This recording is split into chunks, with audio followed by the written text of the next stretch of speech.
என்ன வேணும் ஸ்கூலுக்கு எல்லாமே இங்கிருக்கு. Super Saravana stores, Chennai, Madurai, Kovai. மக்கள் சேவை கட்சி அண்ணாமலையின் புது ரூட் தவிப்பில் பாஜக.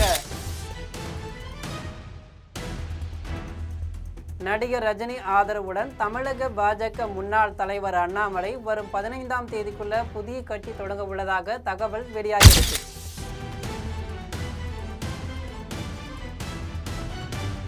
பெருந்துறை சட்டசபை தொகுதி இடைத்தேர்தலில் போட்டியிடலாம் என்றும் சொல்லப்படுகிறது.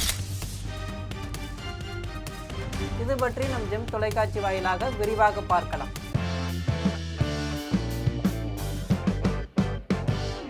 தமிழக பாஜக தலைவராக அண்ணாமலை இருந்தபோது அப்போதைய ஆளும் கட்சியான திமுகவின் ஊழல்களை பட்டியலிட்டு தீவிர எதிர்ப்பை காட்டினார். என் மண் என் மக்கள் என்ற பெயரில் நடைபயணம் சென்று பாஜகவின் கூட்டமைப்பையும் பலப்படுத்தினார். திமுகவுக்கு சிம்ம சொப்பனமாக திகழ்ந்தார். இதனால் அவருக்கென தனி ஆதரவாளர்களும் உருவாகினர். மாநில தலைவர் பதவியிலிருந்து அண்ணாமலை நீக்கப்பட்ட பிறகு பாஜக தரப்பில் அவருக்கு புதிய பதவி எதுவும் வழங்கப்படவில்லை. அவரது ஆதரவாளர்களுக்கும் வாய்ப்பு மறுக்கப்பட்டது. இதனால் அதிருப்தியில் இருந்த அண்ணாமலை நடந்து முடிந்த சட்டசபை தேர்தலில் பாஜக படுதோல்வி அடைந்துள்ளதால் தனி கட்சி தொடங்க முடிவு செய்திருப்பதாக சொல்லப்படுகிறது.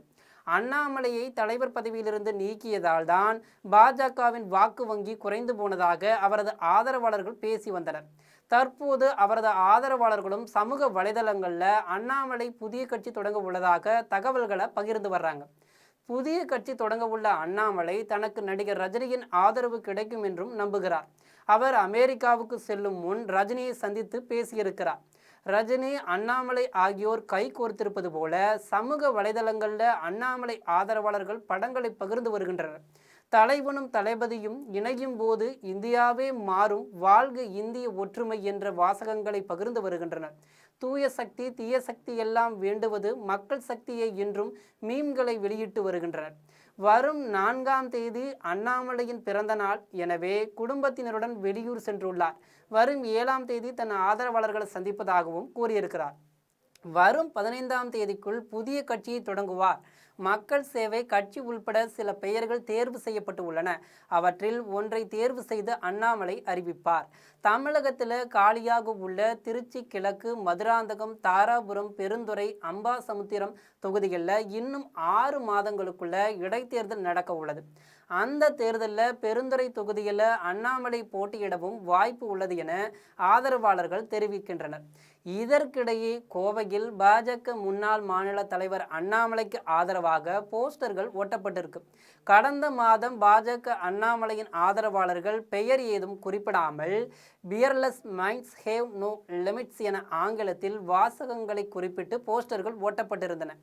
பின்னர் கோவையில் பாஜக மையக்குழு கூட்டம் பாஜக தேசிய அமைப்பு பொதுச் செயலர் BL சந்தோஷ் தலைமையில் சமீபத்தில் நடந்தது. அப்போதும் ஆர்மி ஆஃப் தீரன் அண்ணாமலை என போஸ்டர்கள் ஒட்டப்பட்டிருந்தன. இந்நிலையில் நேற்று தலைவா தரணி ஆளவா என்ற பெயரில் அவரது ஆதரவாளரும் முன்னாள் பாஜக மாநகர மாவட்ட தலைவருமான பாலாஜி உத்தமராமசாமி பெயரில் போஸ்டர்கள் ஒட்டப்பட்டிருந்தன. இது குறித்து பாலாஜி உத்தமராமசாமி கூறுகையில் ஜூன் 4ஆம் தேதி அண்ணாமலைக்கு பிறந்த நாள். அதற்காக இந்த போஸ்டர்களை ஒட்டியிருக்கிறேன். அவர் கட்சி துவங்குவது பற்றி எனக்கு எதுவும் தெரியாது என்று சொல்லியிருக்கிறார். இதற்கிடையே பாரதிய ஜனதா கட்சியின் தேசிய தலைவர் நிதின் நபீனை நாளை அண்ணாமலை சந்திக்க இருப்பதாகவும் தெரிகிறது. அப்போது கட்சியில் அவருக்கு முக்கிய பதவிகள் கொடுப்பது பற்றி விவாதிக்கப்படும் என தெரிகிறது. எனினும் அண்ணாமலை முக்கிய முடிவு எடுத்து விட்டதாக அவருக்கு நெருக்கமானவர்கள் சொல்றாங்க. இது போன்ற செய்திகளை உடனுக்குடன் தெரிந்து கொள்ள ஜெம் தொலைக்காட்சியுடன் தொடர்ந்து இணைப்பில் இருங்கள். நன்றி, வணக்கம். என்ன வேணும் ஸ்கூலுக்கு எல்லாமே இங்கிருக்கு. Super Saravana stores, Chennai, Madurai, Kovai.